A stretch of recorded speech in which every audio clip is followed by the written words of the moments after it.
Bismillahirrahmanirrahim. Alhamdulillahi rabbil alamin. Wassalatu wassalamu ala asyrafil anbiya'i wal mursalin wa ala alihi wa sahbihi ajma'in, amma ba'du. Rabbi shrah li sadri wa yassir li amri wahlul 'uqdatam min lisani yafqahu qawli. Rabbi ighfirli wa liwalidayya warhamhuma kama rabbayani shaghira. Assalamualaikum warahmatullahi wabarakatuh. Ada 3 cara orang berzikir. Yang pertama, zikir permulaan untuk kehidupan dan kesadaran. Yang kedua, zikir pertengahan untuk pembersihan dan penyucian. Serta yang ketiga adalah zikir terakhir, zikir penghabisan untuk sampai dan mengenal Allah. Zikir kehidupan dan kesadaran setelah syaratnya terpenuhi adalah dengan memperbanyak bacaan Ya Hayyu Ya Qayyum la ilaha illa anta. Wahai yang maha hidup dan maha mandiri, tiada Tuhan selain engkau. Kemudian zikir pembersihan dan penyucian setelah syaratnya terpenuhi adalah dengan memperbanyak bacaan Hasbiyallahul Hayyul Qayyum. Cukuplah bagiku Allah, zat yang maha hidup dan maha mandiri. Zikir memiliki 3 tingkatan. Yang pertama, zikir yang disertai kelalaian. Balasannya adalah penolakan dan laknat Tuhan. Yang kedua, zikir yang disertai kehadiran hati. Balasannya adalah kedekatan dan tambahan karunia Tuhan. Yang ketiga, zikir yang pelakunya tenggelam dalam zikir. Balasannya adalah cinta, penyaksian, dan sambungan dengannya. Bila aku mengingatmu, hatiku gelisah. Begitulah pikiran dan jiwaku saat berzikir kepadamu. Hingga seolah-olah rakib menyeruku, janganlah engkau merasa berzikir. Jadikan penyaksianmu saat berjumpa sebagai peringatan. Tuhanlah yang telah berzikir mengingatmu. Tidakkah engkau melihat petunjuk Tuhan? Seluruhnya bersambung darinya kepadamu. Anugerahilah aku zikir yang bersih dari segala kerancuan. Kasihilah hamba agar hati ini selalu menyaksikanmu.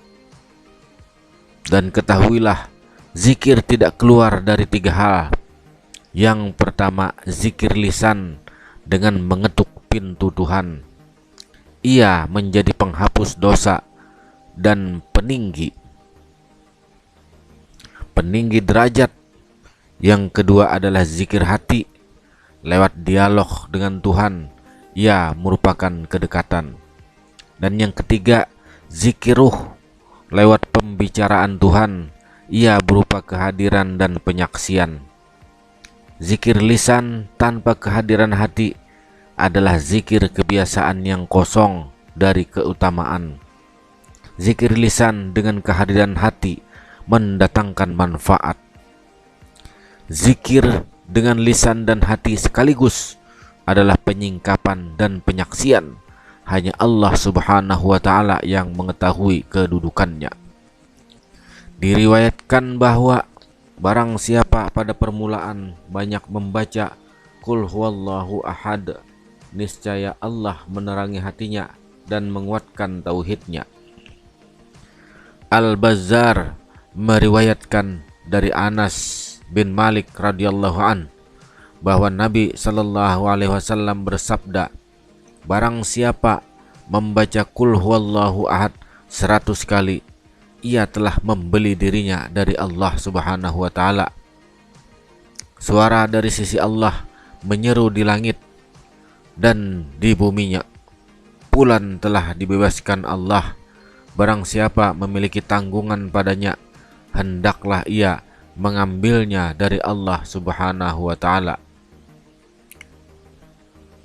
Diriwayatkan pula, barang siapa memperbanyak istighfar, niscaya Allah menghidupkan hatinya, memperbanyak rezekinya, mengampuni dosanya, memberinya rezeki dari arah yang tak disangka-sangka, kemudian memberinya jalan keluar dari setiap kesulitan, serta mencurahkan dunia untuknya.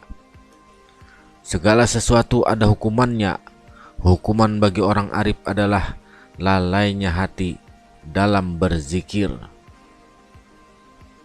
Dalam hadis sahih, Nabi SAW bersabda, segala sesuatu ada pengkilapnya.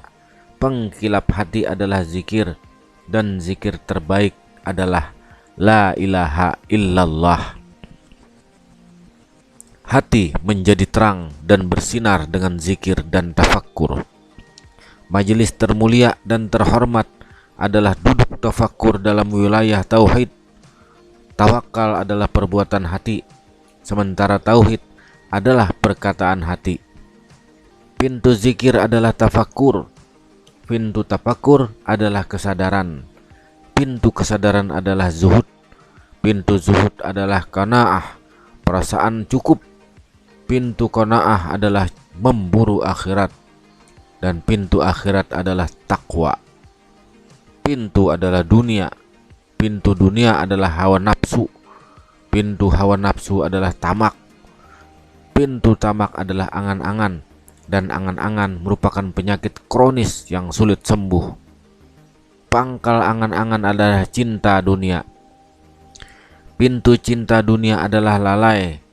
Kelalaian adalah penutup yang membungkus hati, dan tauhid adalah obat yang dengan namanya tak sesuatu pun berdampak bahaya.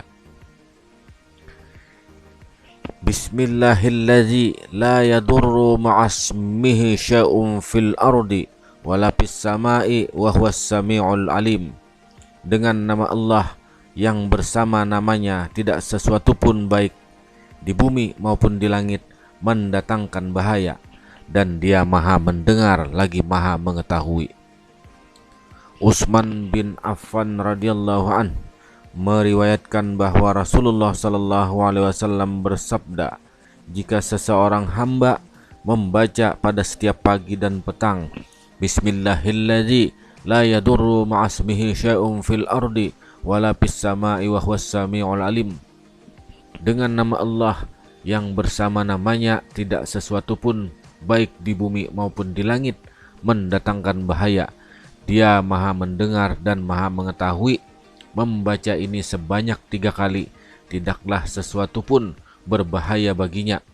Hadis ini diriwayatkan oleh At-Tirmidzi, An-Nasai, Ibnu Majah, Ibnu Hibban, Al-Hakim, Ibnu Abi Saibah, dan Abu Daud. Dalam riwayat Abu Daud, ia tidak akan ditimpa bencana hingga pagi, dan barang siapa membacanya di waktu pagi, ia tidak akan ditimpa bencana hingga petang. Wallahu a'lam bissawab. Assalamualaikum warahmatullahi wabarakatuh.